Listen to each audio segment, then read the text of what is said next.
ಅತ್ತೆ, ದೇವ್ರ ಆಶೀರ್ವಾದದ ಜೊತೆಗೆ ನಿಮ್ಮ ಆಶೀರ್ವಾದನೂ ಬೇಕೇ ಬೇಕು. ಯಾಕಂದ್ರೆ ನಮ್ಮ ಕಣ್ಣಿಗೆ ಪ್ರತ್ಯಕ್ಷವಾಗಿ ಕಾಣೋ ದೇವರು ನೀವಿಬ್ರೇ ಅಲ್ವೇ.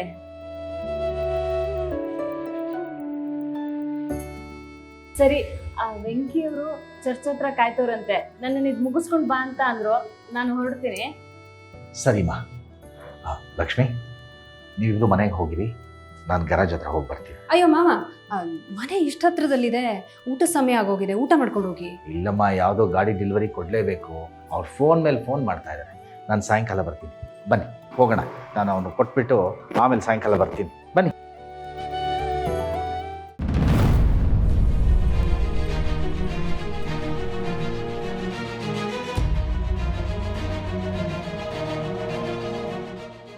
ಅಯ್ಯೋ, ಇದೇನಿದು? ಯಾವ ಆಟೋನು ಕಾಣಿಸ್ತಿಲ್ವಲ್ಲ. ಛೇ, ಈಗಲೇ ಬುಕ್ ಮಾಡ್ಬಿಡ್ತೀನಿ. ಅಯ್ಯೋ ರಾಮ, ಯಾವುದು ಆಟೋನೇ ಬುಕ್ ಆಗ್ತಿಲ್ವಲ್ಲ, ಏನ್ ಮಾಡ್ಲಿ? ಹಾ, ಪೊಲೀಸ್ ಸ್ಟೇಷನ್ ಇಲ್ಲಿಂದ ಎಷ್ಟು ದೂರ ಇದೆ ಅಂತ ನೋಡೋಣ. ಓ, ಇಲ್ಲಿಂದ ಬರೀ 10 ನಿಮಿಷ ತೋರಿಸ್ತಿದೆ. ನಡ್ಕೊಂಡು ಹೋಗೋದೇ ವಾಸಿ. ಕರೆಕ್ಟು.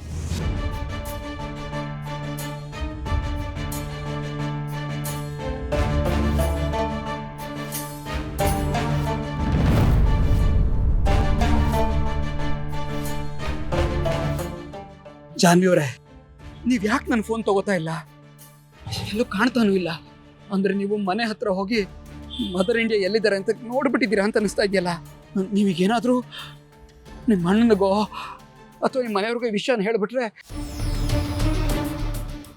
ನನ್ನ ಮರ್ಯಾದೆ 3 ಕಾಸಿಂದ ಉಳಿಯೋದಿಲ್ಲ. ನಿಮ್ಮ ನಂಬಿಕೆ ಮತ್ತೆ ಗಳಿಸ್ಬೇಕು ಅಂತ ನಾನು ಅಷ್ಟು ದಿವಸ ಪಡ್ತಿರೋ ಕಷ್ಟ ನೀರಿನಲ್ಲಿ ಹೋಮ ಆಗ್ತಾ ಇದೆ. ನೀವೆಲ್ಲಿದ್ದೀರಾ ಅಂತ ಹೇಗೆ ಹುಡ್ಕೋದು? ನೀವು ನನ್ನ ಕೈ ಬಿಟ್ಟು ಹೋಗಬಾರ್ದು. ನೀವು ನನ್ನ ಕೈ ಬಿಟ್ಟು ಜಯಂತ, ಈ ಥರ ನೀನು ಕೊಟ್ಟಿರೋ ಗಿಫ್ಟು ನಿನಗೆ ಉಪಯೋಗಕ್ಕೆ ಬರುತ್ತೆ ಅಂತ ನೀನು ಊಹೆ ಮಾಡಿರಲ್ಲ. ಎಸ್ ಜಾನ್ವಿ ಅವರೇ, ನೀವೆಲ್ಲಿದ್ದೀರ ಅಂತ ಟ್ರ್ಯಾಕ್ ಮಾಡೋದಕ್ಕೆ ಇದೇ ಸರಿಯಾದ ರೀತಿ. ಬರ್ತಾ ಇದ್ದೀನಿ ಜಾನ್ವಿ ಅವರೇ, ದುಡುಕಿ ಏನು ಮಾಡಕ್ಕೆ ಹೋಗ್ಬೇಡಿ. ಬರ್ತಾ ಇದ್ದೀನಿ.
ಸಿಂಚು, ಬೋವ.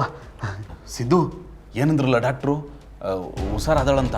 ಹೌದಣ್ಣ, ನಾವೆಲ್ಲ ಅವಳನ್ನ ಚೆನ್ನಾಗಿ ನೋಡ್ಕೊಂಡ್ರೆ ಖಂಡಿತ ಬೇಗ ಹುಷಾರಾಯ್ತಾಳೆ ಅಂತ ಡಾಕ್ಟರ್ ಹೇಳಿದ್ರು. ಅಕ್ಕ ಹೋಗು, ನೀನು ಸ್ವಲ್ಪ ರೆಸ್ಟ್ ಮಾಡೋಗು.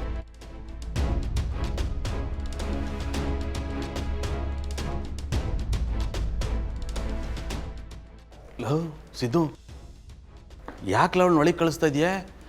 ಏನೂ ತೊಂದರೆ ಇಲ್ಲ ತಾನೆಯಾ? ಹಂಗೆಲ್ಲ ಏನೂ ಇಲ್ಲ ಕಣ.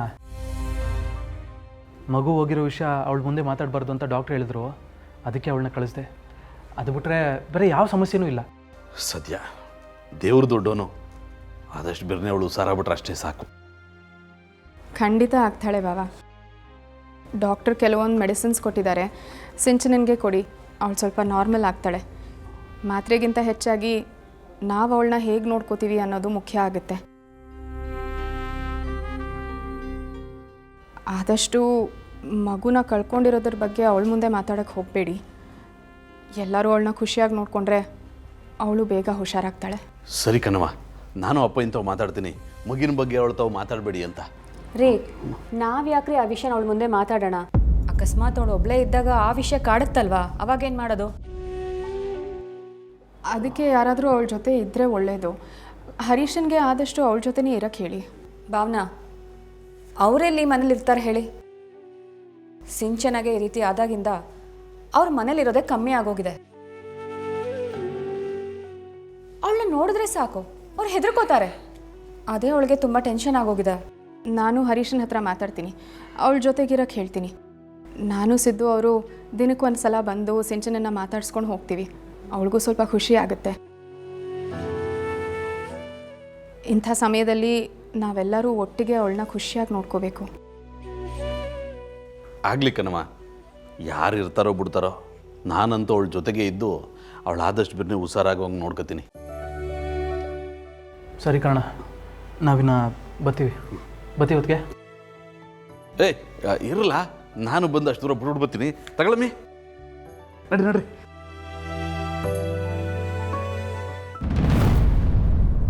ಅದಕ್ಕೆ ನಾನು ಬಿಡ್ಬೇಕಲ್ವಾ? ಅವಳು ಹುಷಾರಾಗೋದಕ್ಕೆ ಚಾನ್ಸೇ ಇಲ್ಲ. ಈಗ ಕೊಟ್ಟಿರೋ ಮಾತ್ರೆಗಳನ್ನ ತಗೊಂಡ್ರೆ ಅವಳು ಹುಚ್ಚು ಇನ್ನೂ ಕೆರಳತ್ತೆ. ಅದನ್ನ ನೋಡಿ ನಿಮ್ಮ ತಲೆನೂ ಕೆಡಬೇಕು.